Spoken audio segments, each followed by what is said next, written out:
असली वर कौन? कई बार बेताल को अपने साथ ले जाने की असफल कोशिश के बावजूद राजा विक्रमादित्य ने हार नहीं मानी थी। इसलिए राजा विक्रमादित्य फिर से पेड़ के पास पहुंचे और बेताल को अपनी पीठ पर लटका कर ले जाने लगे। अपनी शर्त के अनुसार बेताल ने फिर से राजा विक्रम को एक कहानी सुनाना शुरू की। इस बार की कहानी है असली वर कौन। सदियों पुरानी बात है, उज्जैन नगरी में महाबल नाम का एक राजा राज किया करता था। राजा बहुत पराक्रमी और दयालु था।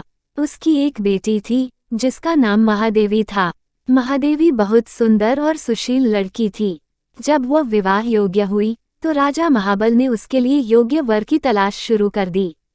एक एक करके कई राजकुमार राजकुमारी से विवाह करने की इच्छा लिए राजा के पास आए, लेकिन राजा को कोई पसंद नहीं आया। राजकुमारी से विवाह करने के लिए राजा ने एक ही शर्त रखी थी कि उसकी बेटी का होने वाला पति हर चीज में निपुण हो।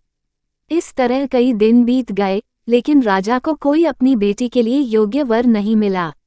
एक दिन की बात है, जब राजा अपने दरबार में बैठे थे कि तभी वहां एक राजकुमार आया और उसने कहा, मैं राजकुमारी महादेवी से विवाह करना चाहता हूँ। यह सुनकर राजा ने कहा, हे राजकुमार, मैं अपनी बेटी का विवाह उस व्यक्ति से करूँगा जिसमें सभी गुण हो। इस पर राजकुमार ने जवाब दिया, मेरे पास ऐसा रथ है जिसमें बैठकर क्षण भर में कहीं भी पहुंच सकते हैं। यह सुनकर राजा ने कहा, ठीक है, तुम कुछ दिन रुको, मैं राजकुमारी से पूछकर तुम्हें जवाब दूंगा। कुछ दिनों बाद एक और राजकुमार वहां पहुंचा।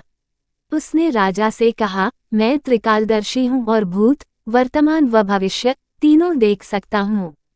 मैं चाहता हूँ कि राजकुमारी का विवाह मुझसे हो। राजा ने उसे भी इंतजार करने को कहा। कुछ दिनों के बाद राजा महाबल के पास एक और राजकुमार उनकी बेटी का हाथ मांगने आया। राजा ने उससे पूछा कि तुम में ऐसा क्या गुण है जो मैं अपनी पुत्री का विवाह तुम्हारे साथ करूं? राजकुमार ने कहा, राजन, मैं धनुर्विद्या में निपुण हूँ। मेरे जैसा धनुर्धारी दूर दूर तक कोई नहीं है। राजा ने उससे कहा, बहुत खूब राजकुमार, आप कुछ दिन प्रतीक्षा करें, मैं अपनी बेटी से बात करके आपको जवाब दूंगा। अब राजा असमंजस में पड़ गया कि तीनों ही राजकुमार गुणवान हैं, लेकिन वह तीनों से तो राजकुमारी की शादी कर नहीं सकता।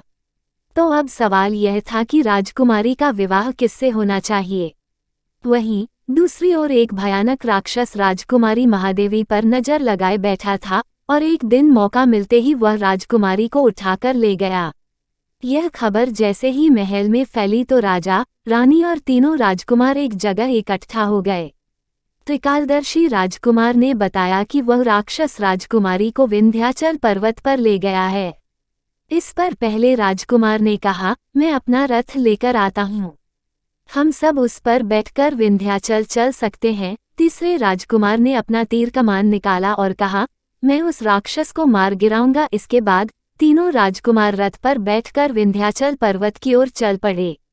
उन्हें जैसे ही वह राक्षस दिखा तो धनुर्धारी राजकुमार ने कुशलता से उसका वध कर दिया और वो राजकुमारी को बचाकर फिर से महल ले आए। इस कहानी को सुनाने के बाद बेताल ने राजा विक्रम से कहा, राजन, राजकुमारी को बचाने में तीनों राजकुमारों का योगदान था। तो अब तुम मुझे बताओ कि राजकुमारी का विवाह किससे होना चाहिए। राजन, मैंने सुना है कि तू हमेशा न्याय करता है, जल्दी उत्तर दे, वरना तेरे सिर के टुकड़े टुकड़े कर दूंगा। इस पर राजा विक्रमादित्य ने उत्तर दिया कि राजकुमारी का विवाह धनुर्धारी राजकुमार से होना चाहिए, क्योंकि उसने राक्षस से लड़ाई करके राजकुमारी को बचाया और बाकी दोनों राजकुमारों ने केवल उसकी मदद की। बस फिर क्या था, जैसे ही राजा बोला, बेताल उसकी पीठ से उड़कर फिर से पेड़ पर जा लटका। कहानी से सीख, मुश्किल समय में साहस ही काम आता है, इसलिए मुसीबत को देखकर घबराएं नहीं, हमेशा साहस दिखाएं।